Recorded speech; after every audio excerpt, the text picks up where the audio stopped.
I was broken, I was hurt, I was searching for who I was supposed to be. You were an adult tearing me down, tearing so many other people down. Shame on you. Business is just a dog-eat-dog world. It really is. I am setting that straight right now. There's so much more to pageantry than just putting on a dress and looking pretty.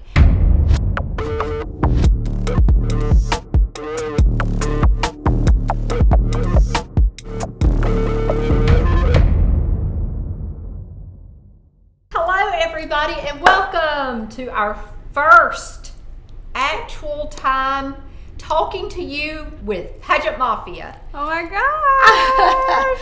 I'm Michelle Meadows. This is my daughter Ashlin, and we have so much to say.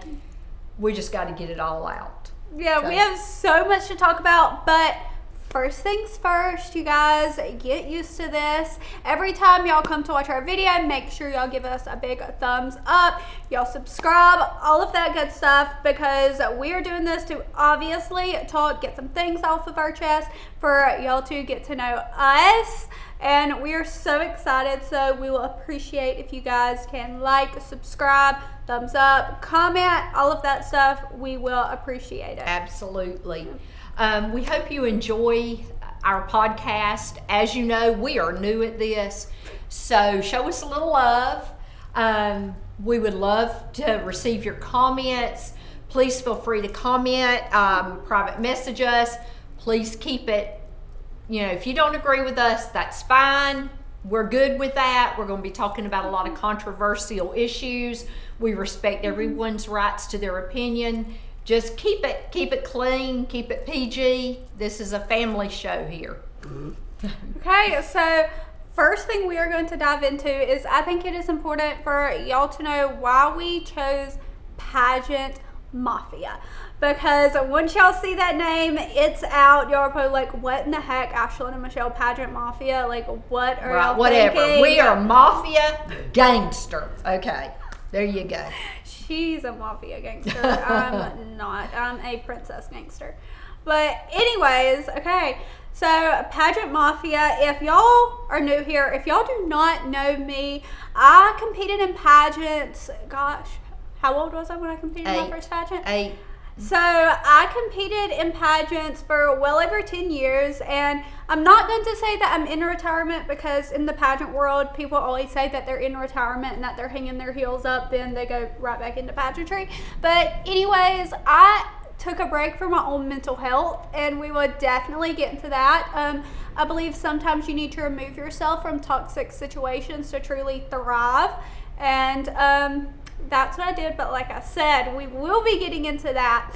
But that is where the pageant name came from, as well as you having your store and all of that. Right. We felt like, the term mafia is a group.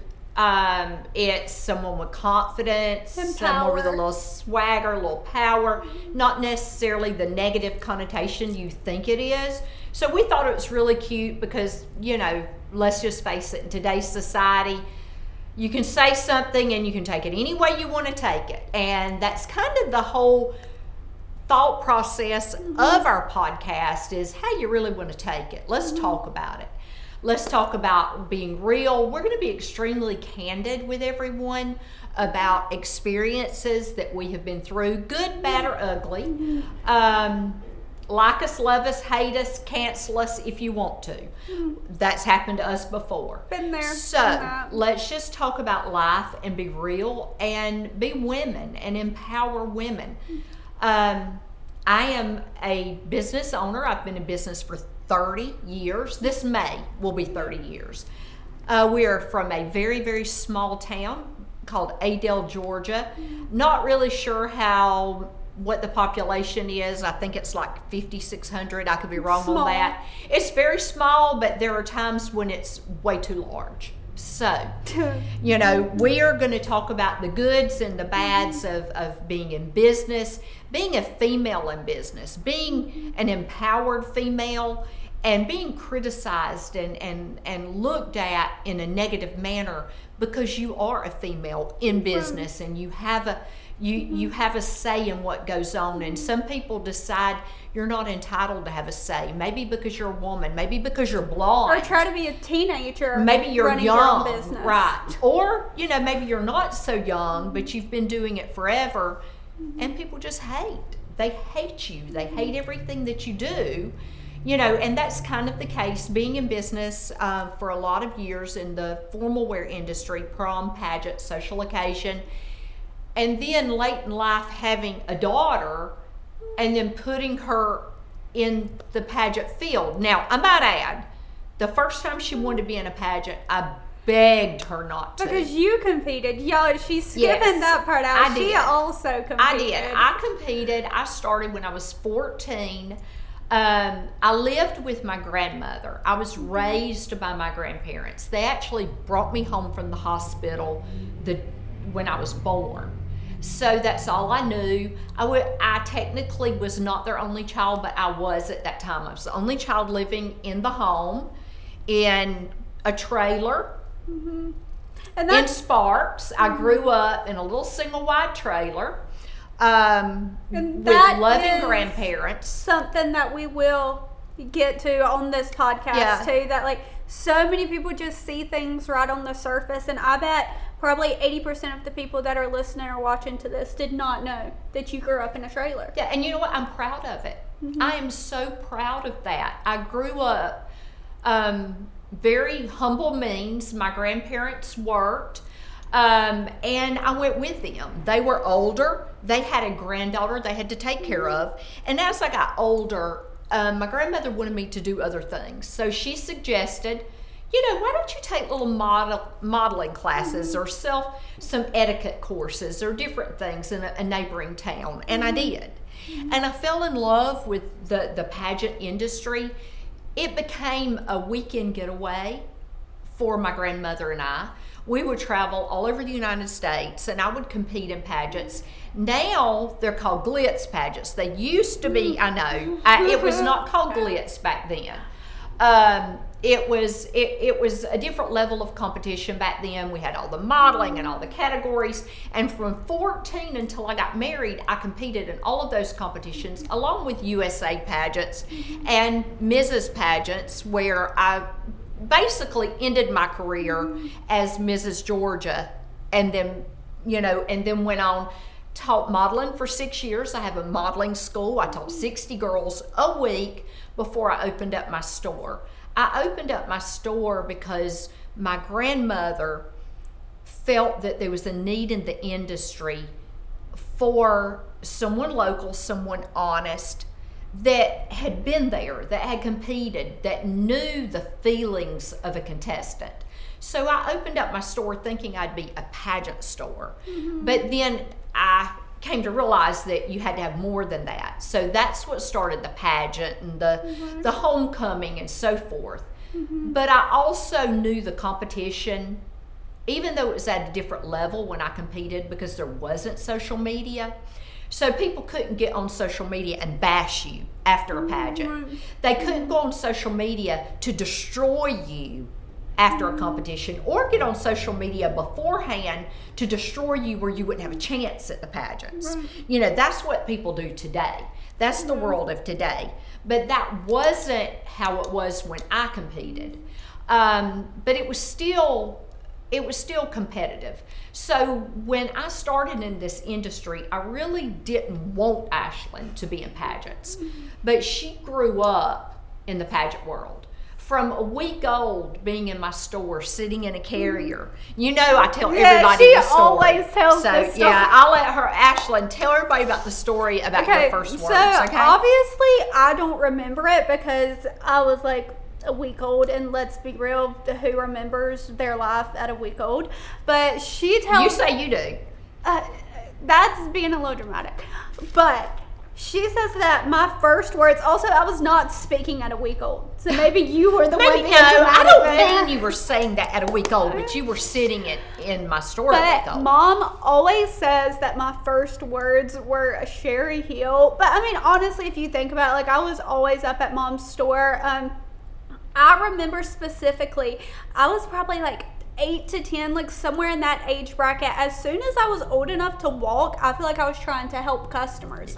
And that was good and bad, because some teenagers loved a 10-year-old helping them and thought that it was cute and funny. But also, I would have moms and teenagers at the time be like, I don't want this little girl to help me.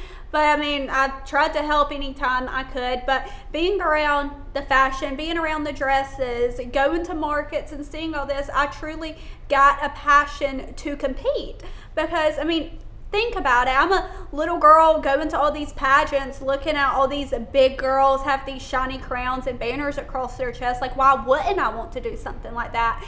And it's just a shame that the industry has ruined that for me, because I wish I could say that I felt the same exact way about pageants that I felt when I was 10 years old, but I just didn't fully understand, I guess, until I got older and got thrown in that toxic environment. And now, I mean, I always say this, and you're all probably going to hear me say this a million times, I'm thankful for pageantry because it has made me the person that I am today. I mean, we've even talked about this, but like at the same time, I'm so glad that I'm out of it, because I was put into this box of like certain things that I had to post, certain things that I had to say or couldn't say. Oh my gosh, I'm gonna get canceled for this, I'm gonna get canceled for that. Like, no. And I'm so glad that I'm out of that box now, because I can be who I was called to be and do things that I want to do, and not have to constantly look over my shoulder and wonder when someone's going to send something into a national office to try to get me disqualified from a pageant. Like, that's just crazy. And we'll also be getting into that too. The thing of it is when she entered the pageant world, it changed both of our lives.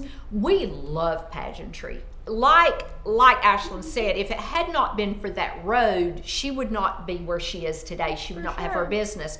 If I had not competed, I wouldn't own a formal wear store. I would not be where I am. I absolutely love pageantry when it's as it should be. And that's what we want to bring back, and that's what we want to talk about. We want to talk about the real issues. Really, what is pageantry about? What is it about? Is it about self-confidence, beauty, self-esteem, knowing your worth, knowing who you are, being poised and beautiful? It's not all about outside beauty. It's not a cliche. It's not, oh, she's beautiful. You know, you can talk to someone in 10 minutes and know whether they're beautiful or not on the inside, and it radiates to the outside. And do they have pride in themselves? Do they take care of themselves? You know, when you're in the pageant industry, you go through seasons of life, and that's with all of us that have been in pageantry forever. But pageantry does build inside of you self-esteem and self-worth. You carry yourself different. You think about yourself differently when you're around the right people, when the environment is good. When it's bad, it can devastate you. And, you know, as we've seen with Miss USA in years past, and the tragedies and the suicide and the lack of self-worth. It's real issues. Like, I mean, yes, on the outside, if you are watching and listening and you are like, pageants, and you really don't know much about pageants, your mind probably automatically goes to toddlers and tiaras. Like, yes. If you do not know pageantry and you hear that word, that's probably exactly where your brain goes. And I mean, that's okay, but there's so much more to pageantry than just putting on a dress and looking pretty. And I am setting that straight right now.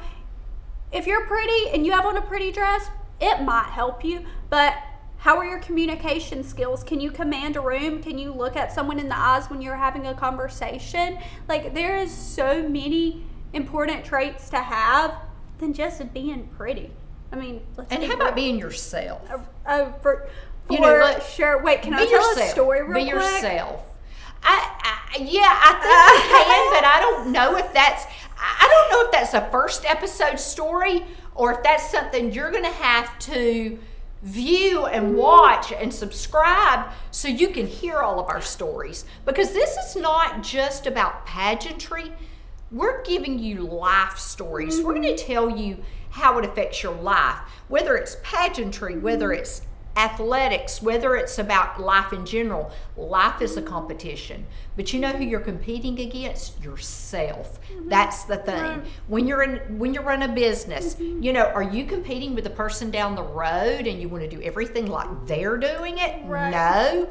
Then life is a competition, guys, and we're here to talk about life, competition, and what's real and what's make-believe in this industry and in life today, you know? Yeah, for sure. I mean, have you not realized, I mean, I know you're 20 now. Yes. But have you not realized in the last 5 years really what's real and what's make-believe in life?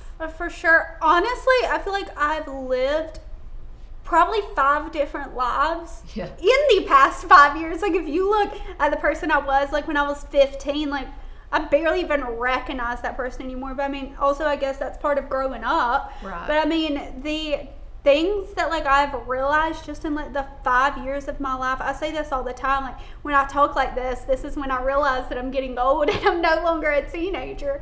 But it's just, I mean, I've met all kinds of people. I've detached myself from so many relationships, friendships, and just really seen a bigger picture of the things that mattered to me when I was 15 versus the things that mattered to me when I'm 20. Like, when I was 15, I think I was cheering, volleyball, pageants. I mean, like, when I say pageants, like, high school, and trying to manage all of that. Now, and working part-time, too. Right. Yeah. And when I was 17 is when I opened my business, Racing Royals Boutique, and we will get into that. It's my little baby this January. So when y'all are seeing this, our 3-year anniversary has already passed for Racing Royals, and it's, like I said, like my little baby. I am a full-time college student. I'm almost done with my associate's degree, and then I will be going to get my marketing degree. But it's just, I didn't know any of that at 15. At 15, I had no idea what I was going to do. Because yes, you did. You used to say you wanted to be a nurse. Remember? Yeah, no. I wanted to be an anesthesiologist one day. Then I wanted to be a nurse. I thought I wanted to be in the medical field because everybody told you. Right. And the medical field's always like a dependable job because everyone's going to need a doctor, let's be real. But at the time, I didn't even want your store. But now, I mean, my thoughts on everything has changed in just 5 years, and being in high school now, being in college. Her daddy used to always say, Ashlin, you just have a calling for business. Everyone said that you've worked at your mom's store, and at 10 years old, you were on the floor selling, and you have more fashion knowledge at 10 and 12 years old than most people have in their lifetime. And she'd say, nope, I want to be a nurse, or I want to be an anesthesiologist. It looks better on a pageant application because that's what my coaches want me to do, and not say, and not all of them, okay? Please don't think I'm referring to any and every pageant coach, because totally not the case. We'll be talking about that too. But the thing of it is as a young person in the pageant world at 15, you're trying to build a resume, and you're trying to think what looks the most impressive. And I was very impressionable on what... Right, and let's be honest, at that age, being like mom is not a top priority normally. You know, I mean, being in business is hard, especially having a small business in a local town where my business, I 100% appreciate any local business that I get, if I get any. But my business is to draw people into this town from hundreds of miles away. I mean, even we have people that fly in to shop with us. Didn't we have somebody from Australia? Yes, we did. We did. And Canada. We had somebody over the weekend from South Carolina, and quite a few from Alabama. We draw continuously from Florida. But the whole thing is, I have to draw these people into this community and into my business to survive. And business is just a dog-eat-dog world. It really is. So why would anybody in the right mind want to do this? And the reason is because you have a passion for it. Right. And you love business, or you don't. And I did. But you thought you didn't. Right.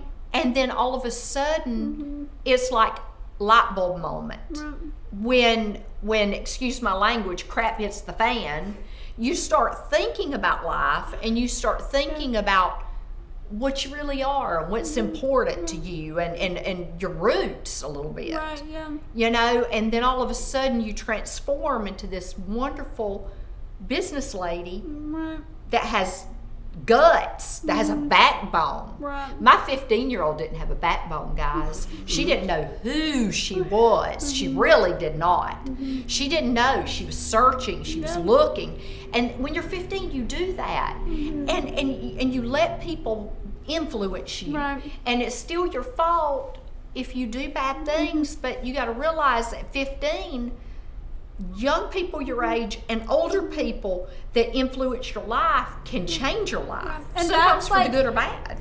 Going back to like at 15, I was super like impressionable, and like, I mean, everyone has to be held accountable for their own mistakes, but one thing that I would never forget and that I will always carry with me, and at the time I was bitter about it, but now I'm thankful for that, like the people that knocked me down at 15, first of all, wait, hold on, how do I say that? Shame on them. Yeah, first of all, shame on you. Yeah, Shame on you, because at 15 years old, I was broken, I was hurt, I was searching for who I was supposed to be, and you were an adult, not only tearing me down, tearing so many other people down. Shame on you. But second of all, thank you, because now I'm strong, I know who I am, and I'm okay, because you might have broke me, but I built me, so I'm okay.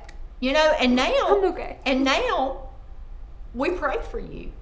You know, it comes to that time in your life when you start praying for people that you realize are broken. You start praying for people that you realize they hurt you, not because of you, and not because they didn't like you, and not because they really wanted to hurt you. They just hated themselves. Yeah. They hated their situation, their life, who they were. Right. So they chose to hurt you because they didn't want you to be happy, because they were miserable. Right. And to see a younger person with so much going for them just tears adults down when they feel less than. Right. So, you know, we pray for these people to be better people, and for God to bless them and make them happy so they can make others happy instead of miserable.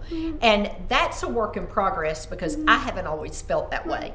I'll be the first one to tell you, I have resentment, hate. I wanted to see them fail. I was not, I just wasn't in a good place. Right. I wasn't in a good place spiritually. And I can never, if we're going to do anything on this podcast, we're going to be honest. Right. And I want to be 100%. honest and tell y'all, my heart was in the wrong place. I was in the wrong place for a long time. And I had to give it to God, and I have. And now I feel like what we're supposed to do is pray for people like that and build them up and let them know that they have self-worth. But we have to reach out and tell everybody the truth. Right. So the same thing doesn't happen to other girls. You were lucky. Right. You yeah. lived. Mm-hmm. But you could have been suicidal. Right. You could not be living right now. I could have lost you. Right. So we want to touch everybody that struggles with self-worth Right. on our podcast. And I say not too long ago, probably, gosh, I don't even, it was a few years ago, I finally released my story about what happened to me. Another thing that you guys, if y'all know me personally, y'all know this, but I went through so much anxiety, depression through this period that was supposed to be the best time of my life. I ended up losing my hearing completely in my right ear, but at first we had no idea what was wrong with me. It got to the point where people were telling me I had brain tumors. I was 17 years old, a junior in high school, going to some like big doctor's office or hospital out of the state so I could get a scan on my brain. Like, that is not okay. People go through so many like mental health issues that they don't even speak on. And we will also be talking about this. Looking at me on the surface, you would have never known that. But people go through so much stuff, and ever since I shared my story, I know off the top of my head of 3 people that have opened up to me and told me their stories and about how they were a victim of this same group of people that was just tearing them down. But these people, they're so fueled by fear. And that's another main thing that I want to talk about is if you are fueled by fear, girl, you're never going to get out of that. Right. And if you scare somebody into doing something or believing something, you feel like you have the power. But girl, if you are in fear right now, and if you are like, no, I can't share my story, they're going to cancel me, like they know too much about me, take it from me right now. Share your story. It is important.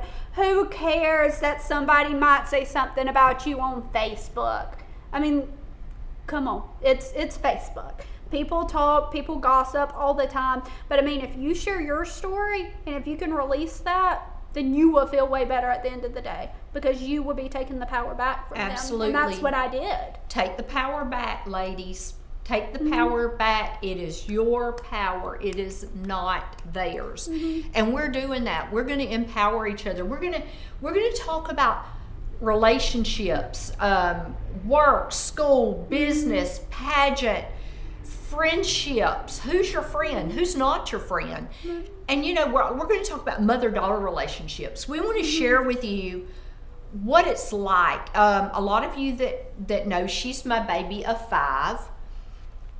Has there not been challenges? I mean, you know, I could talk on 100 episodes about the challenges. I love all my children dearly. Each one of them has had their own challenges, which everybody has a story and everybody has their challenges. She's had hers. We've had ours. And I'm sure we'll still have challenges. But at the end of the day, now that she's 20, she'll be 21 this year. She is my best friend. I'm still her mom, and we're going to do mom and daughter stuff on here. But at the end of the day, she's my best friend, guys. And moms, if you don't have relationships like that, I mean, you need to build them. You know, I saw something on social media the other day, and it was talking about all your friends. It was talking about being old and having kids, which is me. They were like, all their kids, all their children are running around, you know, and then there's like me with my daughter at 21. Woohoo! You know, we're having a big time because she's my best friend now. And we go shopping and we do things, and I don't want to go anywhere without her. So there you go. Yeah, I was talking to someone the other day, and they were like, all right, now, like, don't tell anyone. And I looked at her and I was like, girl, I was like, the only people you have to worry about me telling is my mom, Lane, and I have one other best friend. Like, those 3 people right there, like, those are my people. I was like, you don't have to worry about me telling anyone else. Right. But I also am thankful that you and I do have the relationship to where, I mean, I know if a bad situation happens, I always know that I can call my mom, and I'm thankful that I do know that, because I know most teenagers or either people in their 20s or young 20s, they don't feel like that. And we're going to share all that too. Yep. But we really, really appreciate you checking out what we had to say. Please make sure that you are subscribing to our YouTube channel and viewing and liking everything. And we cannot wait. We're going to be back real soon, and we're going to spill the tea. That's right. Bye, you guys. See ya.